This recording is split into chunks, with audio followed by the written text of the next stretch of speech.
സംസ്ഥാനത്ത് അടുത്ത 5 ദിവസം ശക്തമായ മഴയ്ക്ക് സാധ്യതയെന്ന് കേന്ദ്ര കാലാവസ്ഥാ വകുപ്പ്. 7 ജില്ലകളിൽ യെല്ലോ അലർട്ട് പ്രഖ്യാപിച്ചു. തിരുവനന്തപുരം മുതൽ എറണാകുളം വരെയും കോഴിക്കോട് ജില്ലയിലുമാണ് യെല്ലോ അലർട്ട് പ്രഖ്യാപിച്ചത്. ഇന്ന് ആലപ്പുഴ ജില്ലയിൽ ഓറഞ്ച് അലർട്ട് പ്രഖ്യാപിച്ചിട്ടുണ്ട്. അക്ഷയ കൃഷ്ണാനന്ദാണ് വിശദാംശങ്ങൾ നൽകാൻ തിരുവനന്തപുരത്ത് നിന്ന് ചേരുന്നത്. അക്ഷയ, പറയൂ.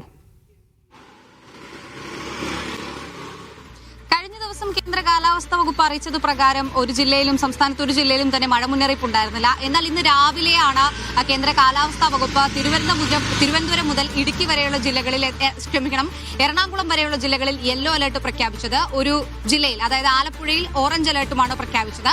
അതിനുശേഷം ഉച്ചയ്ക്ക് 1 മണിക്ക് വന്ന കേന്ദ്ര കാലാവസ്ഥാ വകുപ്പിന്റെ അറിയിപ്പ് പ്രകാരം ഇന്ന് കോഴിക്കോട് ജില്ലയിൽ കൂടി യെല്ലോ അലർട്ട് പ്രഖ്യാപിച്ചിട്ടുണ്ട്. അതായത് നിലവിൽ ഇപ്പോൾ യെല്ലോ അലർട്ട് ഉള്ള ജില്ലകൾ എന്ന് പറയുന്നത് തിരുവനന്തപുരം, കൊല്ലം, പത്തനംതിട്ട, കോട്ടയം, ഇടുക്കി, എറണാകുളം, കോഴിക്കോട് എന്നീ ജില്ലകളിൽ ഇന്ന് യെല്ലോ അലർട്ടാണ്. ആലപ്പുഴ ജില്ലയിൽ ഇന്ന് അതിശക്തമായ മഴയ്ക്ക് സാധ്യതയുള്ളതിനാൽ ഓറഞ്ച് അലർട്ട് പ്രഖ്യാപിച്ചിരിക്കുകയാണ്.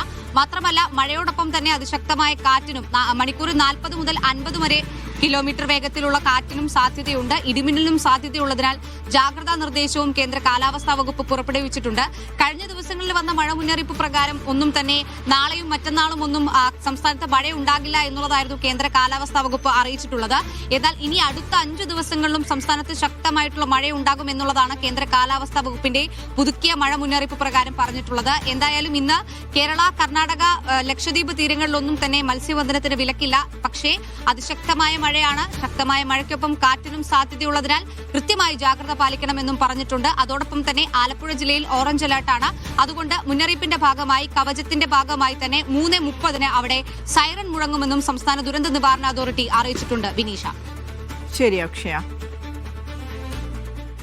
തിരികെ എത്താൻ വാർത്തകളിലേക്ക് ഇടവേളയ്ക്ക് ശേഷം.